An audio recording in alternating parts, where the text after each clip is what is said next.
Not much is known about the red tide organism Carenia brevis, also known as K. brevis.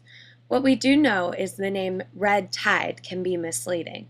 The color of algae varies from green to blue to brown to purple and red and has the capability of dyeing the water.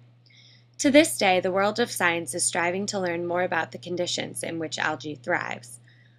Temperature, salinity, currents, nutrients, and competing species are all said to be contributing factors to the increase of the K. brevis algae.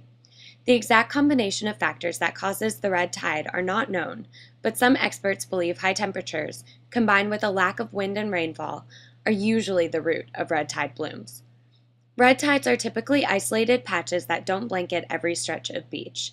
They often concentrate around wind or tide protective areas, like man-made jetties. But this is one phenomenon that it seems we are not at fault for. Florida red tides normally occur between the months of August and November, but these dates are not limited. Blooms can last several months in a patchy, disorganized pattern.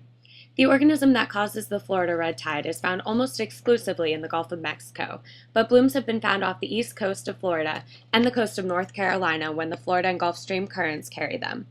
Predictions of the red tides are elusive at this point in time, but scientists are steadily working to get a better handle on the situation. The toxins found in the algae are harmful to the surrounding environment, which, like most things, affect humans in the end.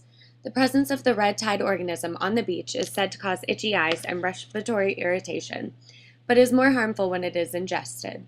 When an outbreak is present in your area, avoid shellfish like clams, oysters, mussels, and whelks. Toxic shellfish can cause paralytic shellfish poisoning. This occurs when saxitoxin, which is produced by Alexandrium fundanese, enters your system. The progression of symptoms is very rapid, normally within a 30-minute period. Symptoms appear in the form of tingling lips and tongue, spreading to the face, neck, fingertips, and toes. Headache, dizziness, and nausea follow. Muscular paralysis and respiratory difficulty may occur within 5 to 12 hours. Fatalities have been reported, although this outcome is very rare. Many organizations have been formed to keep society informed on local outbreaks of the red tide. START, Solutions to Avoid Red Tide, was formed in 1996 by General Jim Patterson to improve the quality of our marine waterways. He wanted to inform the public about the health, environmental, and economic impacts of harmful algae blooms.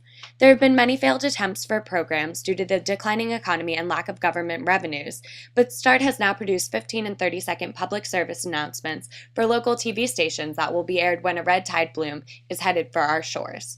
The most recent report off our coast is negative for K. brevis.